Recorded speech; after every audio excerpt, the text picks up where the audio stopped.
Dear students, welcome to the class.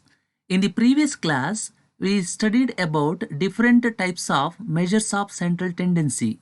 In this class, we are going to learn about first type of measures of central tendency and very stable and reliable measures of central tendency known as mean, simply called mean, and it is also called as arithmetic mean or average. First, let us know what is arithmetic mean. Arithmetic mean is the sum of all the scores or measures in a distribution divided by the total number of scores. This is also sometimes called as average. Arithmetic mean represents a single value of distribution. Mean is the widely used central tendency in the statistical analysis of the data. Here we can understand that mean is simply a total number of scores divided by number of scores. That is, mean is equal to sum of all scores divided by number of scores. So, while calculating mean, in statistics we find two types of data. They are called as grouped data and ungrouped data. First, let us see the calculation of mean for grouped data and ungrouped data. So first we have calculation of mean from ungrouped data. Ungrouped data is nothing but it is a data having less number of scores or countable number of scores. Here we have few scores and there is no necessity of grouping and constructing frequency distribution table. Therefore, we have simple calculation and formula for ungrouped data mean calculation. Mean is obtained by dividing the sum of all the scores by the total number of scores. The formula used to calculate the mean from ungrouped data is given by x bar is equal to sigma x divided by n, where x bar represents mean, x represents scores, sigma sign represents total, and n represents the total number of scores. For example, let's have one problem, very simple problem. 12 students have secured the following marks in a test. Calculate mean of the following scores. Nothing but find the average of 12 scores. Here the 12 scores are given. You can see 27, 33, 40, 25, 28, 36, 30, 20, 33, 28, 28 and 32. These are the marks scored by 12 students in a test. So how to calculate the mean of this data? So we have formula x bar is equal to sigma x divided by n. Here sigma x is nothing but sum of all scores, that is sum of scores like 27, 33, 40, 25, 28, 36. By adding all these scores we will get the sum, that is 360, and number of students nothing but number of scores, n is equal to 12.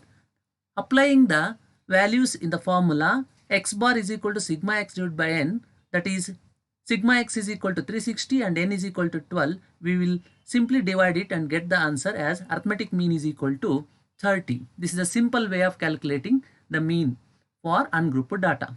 But for grouped data, there are some steps to be understood in order to calculate the mean of that grouped data. So let us see how mean of the grouped data can be found out. Calculation of arithmetic mean from grouped data.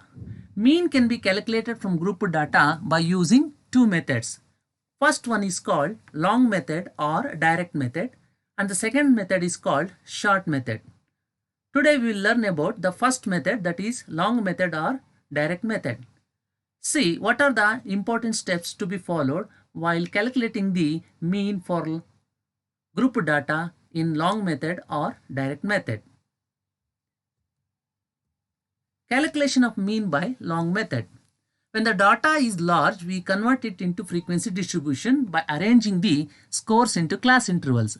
Scores grouped into intervals lost their identity and must be represented by the midpoint of that particular interval on which they fall.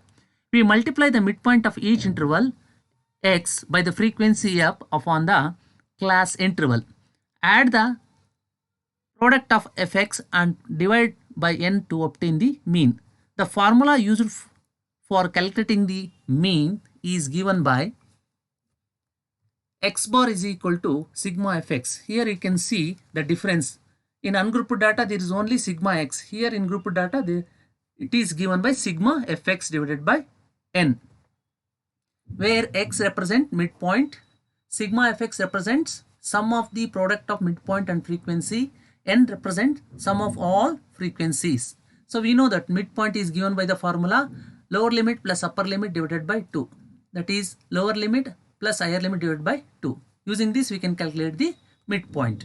So what are the steps to be followed while calculating? We understood. Let us see one problem. Here class interval is given, that is 72, 74, 62, 69. Like that we have all the class intervals and the respective frequencies are here 2, 4, 7, 9. So midpoint of the class interval, that is 72, 74 is given as 72. How we can calculate this? This is calculated by using the formula midpoint is equal to L plus H divided by 2. That is 70 plus 74 divided by 2 gives 72. So likewise for each class interval we have found out midpoint, that is 67, 62, 57, 52, 47, 42, 37, 32, 27. You can see that each have the difference of 5. 72 minus 5, 67, 67 minus 5, because we have the class size 5.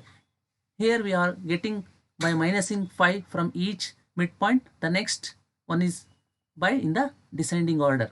So after calculating midpoint, so we can have the product of midpoint and the frequency, that is fx. How to calculate fx? 2 into 72 gives 144, 4 into 67 gives 268. Like that we have 2 into 27 is equal to 54. So after getting fx, we have to add all these to get sigma fx. When we add all these scores, it gives sigma fx is equal to 3030. Now applying the values in the formula, that is x bar is equal to sigma fx divided by n. Sigma fx is 3030 divided by n is given here. N is equal to 60, and when we divide we get answer mean is equal to 50.5. The detail about the calculation, how to calculate, is given in the next video. Watch this and we will meet in the next class. Thank you very much.